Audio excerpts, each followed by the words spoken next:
나영아, 제발 거기서 조금도 움직이지 마. 이렇게 하늘나라로 가버리면 콩이는 어떡해? 진수지는 진나영이 사라졌다는 이야기를 듣고는 산후 우울증의 한 증상 중 하나로 옥상에 올라가 아래로 떨어지는 위험한 행동을 하려 한다 예상하고 정신없이 달려서 옥상으로 올라갈 수밖에 없었죠. 진수지는 지금 현재 임신 초기라서 달리면 안 되는데도 불구하고 계단을 두세 칸씩 뛰어 올라갔고 그렇게 배에서 통증이 느껴짐에도 불구하고 자신의 아픔은 뒤로 한 채 진나영의 안위만을 걱정했습니다. 하지만 진나영은 진수지가 말림에도 불구하고 계속 옥상 아래로 떨어지려고 했기에 진수지는 위험을 무릅쓰고 달려가서는 진나영의 허벅지를 꼭 감싸 안았습니다.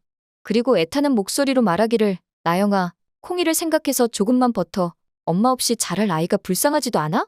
콩이가 커서 자기가 태어나고 얼마 안 돼서 엄마가 가버렸다는 걸 알게 된다면 많이 슬퍼할 거야. 콩이를 생각해야지. 너 지금 가면 콩이는 엄마 얼굴도 몰라. 그게 아기한테 할 짓이니? 너는 왜 그렇게 맨날 너만 생각해? 제발 다른 사람 입장에서 생각 좀 해봐. 진나영은 진수지의 이야기를 들으면서 오히려 그렇기에 더 하늘나라로 가야겠다고 잘못된 생각을 하고 말았으니 자기가 지금 하늘나라로 가야 콩이는 엄마를 그리워하면서 살 거고 그걸 보는 시가 식구들 또한 괴로워할 거라는 예상이 들었거든요. 그렇게 자신에게서 콩이를 데려간 시가 식구들의 마음의 상처를 줘야 한다라는 끔찍한 생각만 할 뿐이었습니다.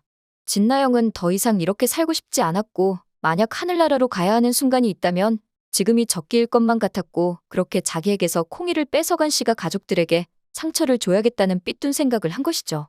진나영은 자신이 모든 걸 잃었다고 생각했고 더 이상 살 가치가 없다고 확인했어요.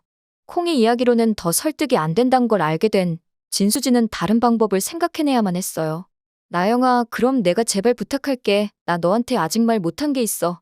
나 사실 지금 내 뱃속에 아이가 있어. 근데 너 이렇게 가버리면 이거 다 보고 듣고 있는 우리 아가가 아주 큰 충격을 받을 거야. 너 이대로 뛰어내리면 내 아이도 위험해. 나 우리 아이 꼭 지키고 싶어. 그러니까 나영아, 제발 나를, 아니 내 아이를 위해서라도 내 목숨을 소중히 여겨줄 수 없을까? 진나영은 진수지가 임신했단 이야기를 듣고 깜짝 놀라 멈칫하게 되었고 자신과 콩이의 생명을 구해준 진수지의 아이가 목숨이 위험해질까봐 걱정이 되기 시작했어요. 그렇기에 난간에서 내려올까 하다가도 진수지의 아이라면 진수지처럼 운이 좋을 테고 절대 이 정도 일로 위험하진 않을 거라며 그렇게 자기 합리화를 하고는 다시 난간 밖으로 몸을 기울였고 진나영의 몸이 난간 밖으로 기울자 놀란 진수지가 더 꽉 진나영을 붙잡았습니다. 진수지는 이제는 비명을 지르기 시작했어요. 나영아, 제발 이러지 마. 제발 나영아. 병원 1층에 있던 사람들은 옥상에서 올려오는 비명 소리를 들었고 고함을 치기 시작했습니다.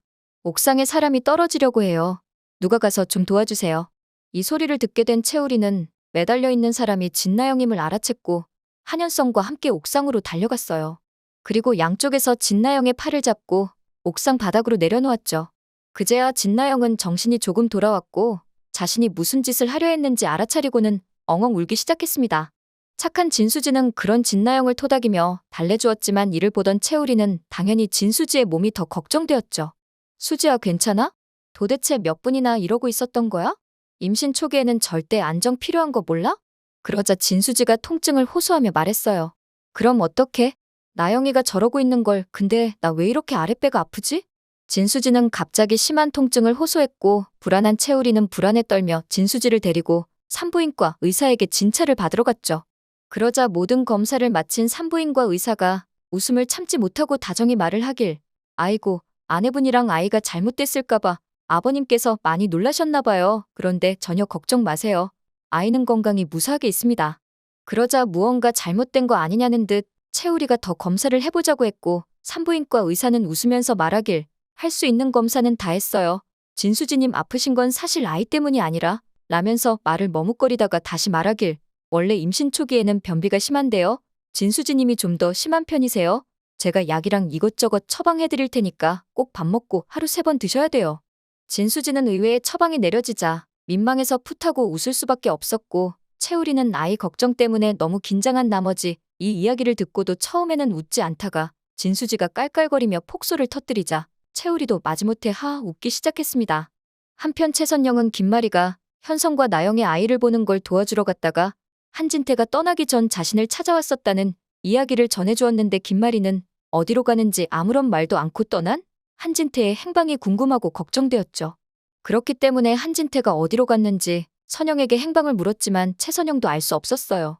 그렇게 행방이 묘연해진 한진태를 걱정하며 김마리는 잠을 설치기 시작했습니다. 한진태는 체크카드와 지갑, 핸드폰까지 모두 집에 그대로 놓고는 말 그대로 한 푼도 없이 집을 떠났습니다. 김마리는 무일푼으로 옷 한 벌만 입고 떠나버린 한진태가 속으로는 약간 걱정되기도 했지만 겉으로는 사람들에게 전혀 티를 내지 않았지만 이제 와서 돌이켜 생각해보니 현금 몇 푼이라도 쥐어줬어야 했나 싶었죠. 이제 일교차도 심해지고 곧 겨울이 되는데 밖에서 얼지나 않을까 걱정됐어요. 그렇게 무일푼으로 가족을 떠난 한진태는 자기 같은 인간은 굶어 죽어도 당연하다며 끼니를 먹지 않기 시작했고 잠은 공원 벤치나 폐가 안으로 들어가서 아무 데서나 잠을 자기 시작했어요. 그러던 중 한진태의 피골이 상접해져가는 걸 본 한 노숙자가 한진태에게 와서 말하길 저기요. 지난번부터 보니 한 끼를 안 드시더구만요. 그렇게 살면 조만간 굶어 뒤져요. 똑똑해 보이는 양반이 돈이 없어서 그러신 건가? 정보가 부족해서 그러신 건가? 요즘은 굶는 노숙자 없는데 아주 희귀템 노숙자 되셨구만요. 근데 진짜 노숙자 되신 지 얼마 안 되셨나? 왜 이렇게 정보가 부족해요? 요즘 길에 구걸하는 사람들 없어진 이유가 요즘 노숙자 복지가 왔다여서인데 식사 제공이 잘 되어 있어서 이렇게 굶지 않아도 되니까 나만 따라와요. 한진태는 한 노숙자가 다가와서 친근하게 대하며 식사를 하러 가자고 제안했지만 과거 유괴당한 채우리가 밖에서 고생하며 그 어린 나이에 밥도 제대로 못 먹고 다니고 고생했을 것을 생각하니 자기 같은 사람이 이렇게 며칠 좀 굶는 것은 인과응보이고 당연하다고 생각되어 식당에 가자는 제안을 아무렇지도 않게 거절했습니다. 그렇게 폐가 안에서 잠을 자고 끼니는 거르고 사는 한진태를 본 노숙자는 이러다가 굶어 죽으면 공무원들 일거리만 늘어난다며 다른 사람들에게 패 끼치지 말게 일단 죽지 말고 살라고 말을 했죠. 그렇게 한진태는 모에 홀린 듯 노숙자를 따라서 식당에 가서 밥을 먹었고 본격적인 노숙자 생활을 시작하게 되었습니다. 그렇게 몇 달을 폐가에서 생활하던 한진태는 그만 교통사고를 당하고 말았고 시민들의 신고로 병원에 입원했지만 무연고자인 한진태는 보호자가 없었고 신원조회를 통해 간신히 김마리에게 연락됐죠. 김마리는 죽을 위기에 처한 한진태를 보러 병원으로 왔지만 완전히 몰골이 상한 한진태를 보고 이게 내 남편이 맞는지 확신할 수 없을 정도였어요. 주름살은 과거에 비해 3배쯤 늘어났고 손톱과 발톱은 때 국물이 잔뜩 끼었으며 눈동자마저 누렇게 뜬 모습이었으니까요. 김마리는 한진태를 자세히 보고 나서야 그게 자신의 남편 한진태임을 알고 쏘스라치게 놀라고 말았습니다. 한진태는 큰 수술 후 깨어났을 때 김마리가 옆에 있는 것을 보고는 펑펑 눈물을 흘리기 시작했어요. 떠나기 전 담담하게 미안함을 호소하던 것과 달리 정말 대성통곡을 하며 미안해했죠. 여보, 내가 정말 잘못했소. 내가 밖에서 살며 정말 반성 많이 했소. 내가 호강이 넘쳐흘러 잘못된 선택을 했소이다. 정말 또 말하면 입이 아플 정도로 미안하오. 그리고 병원에 입원해 종합검진을 받은 한진태는 자신이 치매에 걸렸다는 충격적인 사실을 알게 됩니다. 그렇게 급격하게 몸과 마음이 쇠약해진 한진태는 그 후 오랫동안 살지 못하고 1년 만에 하늘나라로 가게 되었어요. 한진태는 자신의 수명이 다한 걸 원망하기보단 그래도 마지막을 가족의 품에서 함께할 수 있어 감사하다며 인사를 하고 떠났답니다. 오늘 영상 재밌으셨다면 구독과 좋아요 부탁드려요.